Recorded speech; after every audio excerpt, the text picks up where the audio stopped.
le maintien de son projet de loi. Il renouvelle ses nombreux éléments de communication qui n'ont pourtant convaincu personne depuis presque 2 ans et demi.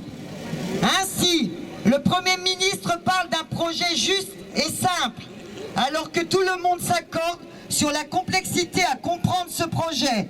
Même les différents ministres ne peuvent expliquer ce qu'est une carrière complète pour prétendre percevoir les 1 000 € minimum de pension.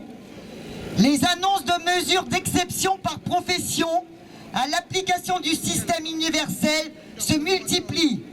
C'est à se demander s'il n'y aura pas plus de régimes dits spécifiques avec cette loi qu'il n'existe aujourd'hui de régimes spéciaux. L'âge pivot, devenu âge d'équilibre, n'est que de l'enfumage.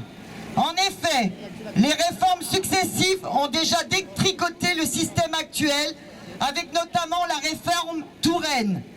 L'âge pivot entérine de fait un allongement de la durée de cotisation, puisqu'un salarié peut toujours partir à la retraite à 62 ans, âge légal actuel, mais voit sa pension amputée d'une décote s'il n'a pas travaillé le nombre de trimestres validés par l'assurance vieillesse.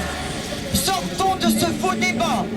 Pour la CGT, la lutte engagée depuis plus de 6 semaines ne concerne pas l'âge pivot, mais bien le retrait du projet de retraite universelle par points. En fixant des objectifs d'économie aux organisations syndicales, le gouvernement refait le coût de l'assurance chômage. Au final, c'est lui qui décidera, y compris par ordonnance, comme le stipule le courrier. Le gouvernement confirme donc que son projet de loi est d'abord budgétaire, dans le but de faire de nouvelles économies sur le dos du monde du travail et des générations futures. La CGT est plus que jamais déterminée à obtenir le retrait de ce texte et à améliorer le système actuel. C'est le sens des propositions concrètes qu'elle fait depuis plusieurs mois, notamment pour augmenter les ressources de notre protection sociale.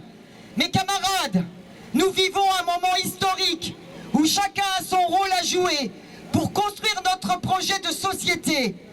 Plus que jamais, l'heure est à l'extension et à la généralisation des grèves.